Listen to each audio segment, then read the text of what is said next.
Hello, everyone. Thank you for joining us for our midweek Hebrew Bible study. And again, I think it's appropriate that we just mention somewhat of the what's happening in Israel right now, as I'm sure you're all very much aware of it. And for me, this has taken on somewhat of a new meaning with all the time I've been putting in and studying the Hebrew language and getting a little bit of exposure to Jewish culture and trying to share that through these classes makes this all just a little bit more poignant for me. And again, we just, I think overall, just need to pray for the peace of Jerusalem, pray that God's will would be done. Of course, there are Bible prophecies that are involved with this too, and I'm not really so much into those, but I've had exposure to them, and I obviously know that this could be a factor of Bible prophecy of Israel regaining land that was promised to them. What will this set in motion? Again, we have to remember that there are lives at stake here. There are innocent people on both sides, both Palestinian and Israeli, that are suffering because of this. And our hearts go out to them, and we pray for stability in that land, and that God will somehow work this out so that people's lives are spared and innocence, those that are innocent, are not harmed. And so I'm sure you'll join us in those prayers as we go forward for the next few days and weeks, or however long it takes for this to come to a conclusion. But again, it's very dear to our hearts. So with that, we're going to move into our lesson today, which is in Ruth, chapter 1, verse 3. And of course, we set the stage last week by saying that uh, Elimelech and his family had left, and of course now Elimelech passes away, and so we see the Hebrew here, Vayamat, which is the word for to die, and then we see the word Elimelech, which is his name, Ish and Naomi, the husband of Naomi, Batish She'er. And so this word of what was left is kind of interesting. Um, let's just unpack it here a little bit by opening it up, and we see that the word is sha'ar, and it means to remain, to be left over. Well, this is kind of strange. We in English would say that she was the survivor. She was the, you know, uh, remaining spouse, and but again, this is somewhat interesting. And then, of course, why was it necessary for her introduction to be the husband of Elimelech? That this was her husband, and Naomi was the wife. And so this just gives a lot of indication that there's other thoughts going on here. And I'm going to read some of this from this Hebrew commentary that I have here. And it says that Naomi is mentioned here because the death of a man is felt by no one as keenly and as deeply as his wife. So again, that's very benevolent. We would understand that. And it also says that Naomi was not punished, but her husband was punished. And so they're looking at his death as a punishment, that he was punished because he was the authority, and she was not punished because she had to follow. And so the greater sin was thrust upon him. That's from Rashi, who's a medieval Jewish commentator. And then it goes on to say, had Elimelech's sons sinned only in leaving the Holy Land, um, they wouldn't have survived. So they're putting all the blame on what's going on here on Elimelech, and saying that his death was because of how he led his family out. But it says that we're going to find that his sons later sinned further by marrying Moabite women. And they also say here that Naomi should have seen this as a sign that when her husband died, she should have seen it as divine warning to return to the land of Israel. Instead, she remained there with her two sons, and as a result, the sons went on to marry Moabite women. And of course, the punishment there, we're going to find out in the next verse, is they died. And so they're already saying that the two sons are going to die as punishment for marrying the Moabite women. Of course, this is all very interesting because should should she have gone back, there would be no rest of the story to play out. So how does God's divine providence play into this? And obviously, this is going to be something very, very interesting, especially when we find out in the next verse of them marrying Moabite women. And so we go to verse 4, and it says, they took to themselves wives, Moabitesses, and the name of one was Orpah, and the name of the second was Ruth, and they dwelt there about 10 years. So this was not just run for a year or so and wait out the famine, wait till there's a good rain next year and a good crop, and then we'll return. They settled into the land of Moab.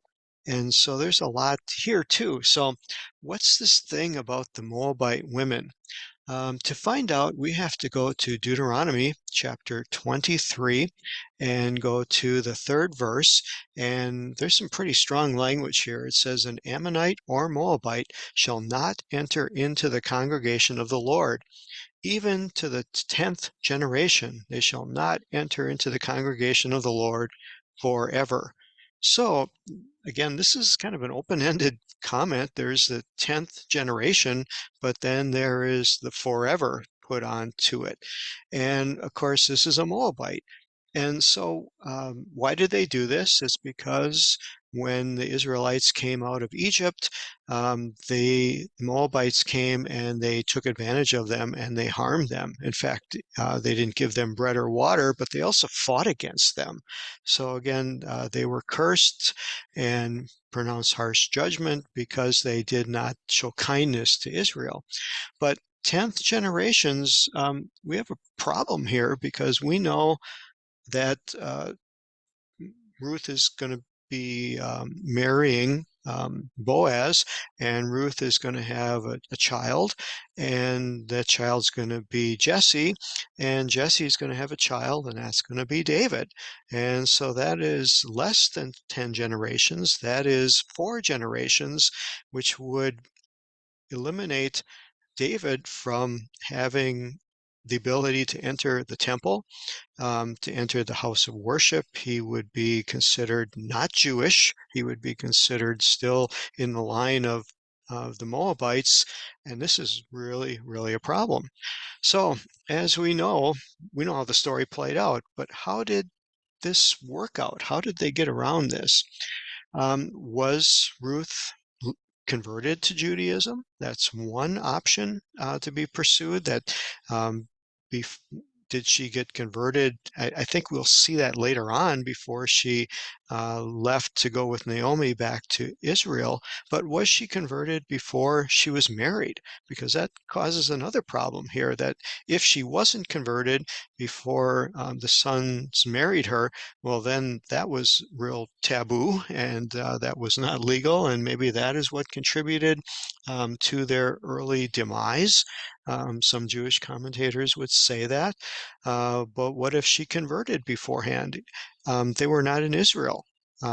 So there are those who say that her conversion could not have been a real conversion because they were not at the tabernacle. There was no priest there. There was no one to perform the conversion. There's no one to go through the rituals with them. And so this is a real open-ended thing. There is something called the oral traditions. You may have heard of it. Um, and where this goes back to is in the Jewish teaching that when Moses was up on Mount Sinai receiving the Ten Commandments, he received what is called the written commandments, which are the Torah or the law. We would say that there were the Ten Commandments there. Jewish people would say there were many, many more, that he received all of, Genesis, Exodus, Leviticus, Numbers. Of course, Deuteronomy he wrote towards the end of his life, but those first 3 books and all of the laws therein he received while he was up on Mount Sinai, which we ascribe to that. But Jewish teaching also would say that there was something he had received in addition, and that was the oral traditions, and that was the understanding of how to rightly interpret the commandments that were written and given and written down, called the Torah or the law. And we see this throughout the Jewish history is this oral tradition, of course, was oral. It wasn't written down. It was not written down until about 900 AD. In fact, as it was becoming more forgotten, Hebrew was becoming forgotten as a way of communication, and so they wrote them down. But prior to this, it was oral tradition. And we know that as we read through the Gospels, that many of the times Jesus had a strong confrontation or headbutting with the Pharisees was over these things called oral traditions, like not washing your hands before you eat, or rubbing kernels of corn or wheat together on the Sabbath day. All of these other things of approaching a dead body and those rules of cleanliness, Jesus addressed some of them.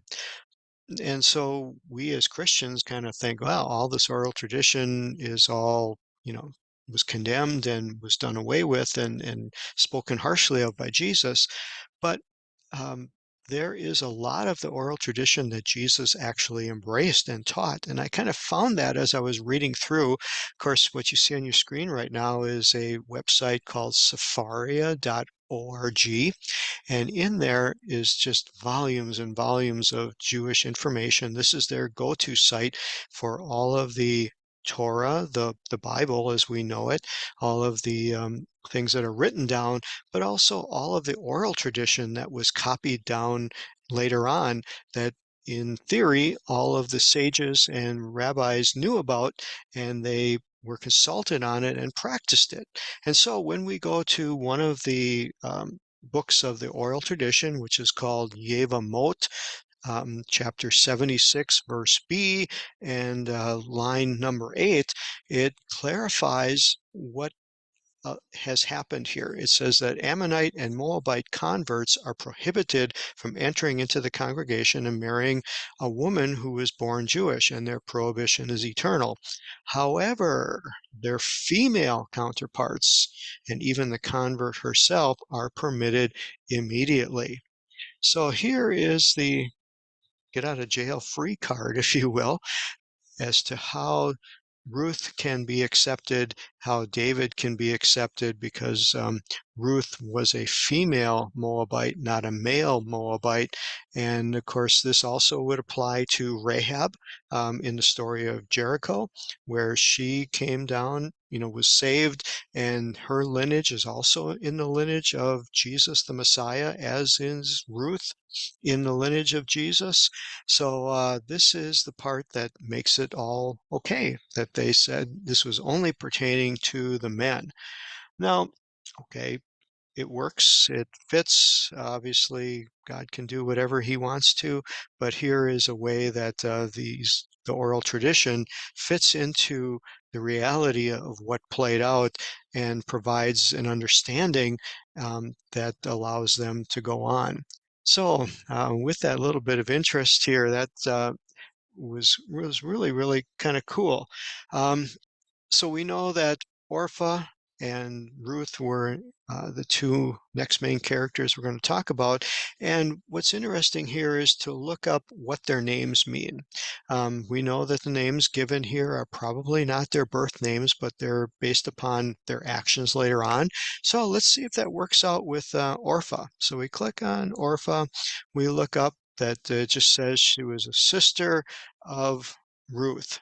Again, not always the best amount of information, but we get a little hint here that says that this has an origin as same as Oreph.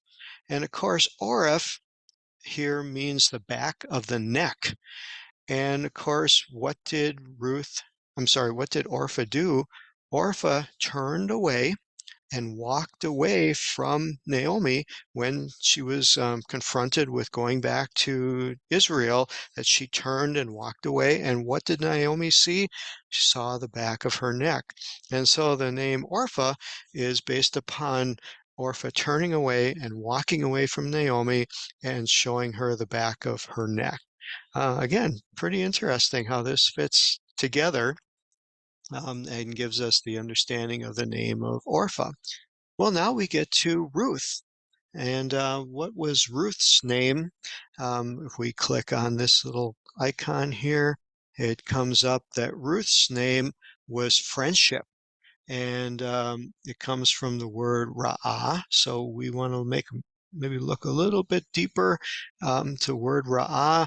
Actually, is a word that's mentioned to be a friend, to be an associate with, and it actually fits into the ra words are very prevalent in the Bible. We get the word shepherd from there, like the word where it says in Psalm 23, "The Lord is my shepherd." That is a ra'ah word of being a companion, of being someone who is intimately involved. And so the word Ruth here fits into that Ruth obviously didn't turn her back on Naomi, but had a friendship. Deeper meaning into this word Ruth is also um, to satisfy, to bring a satisfaction or a completion. And so we see that her name, as we know it, is based upon her action of being um, devoted to Naomi.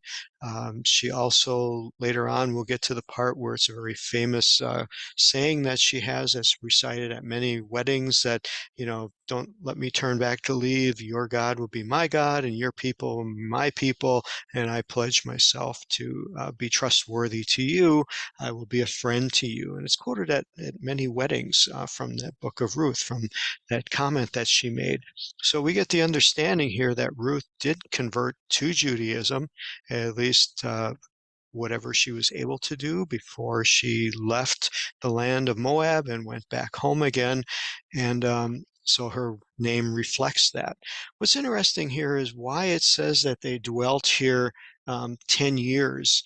It gives you an understanding that there was more to this running away from Israel than there was just waiting for food. Yes, there was a famine there, but it seems to have been an excuse because you wouldn't dwell in the land of Moab for 10 years if you were just waiting for a good crop to come.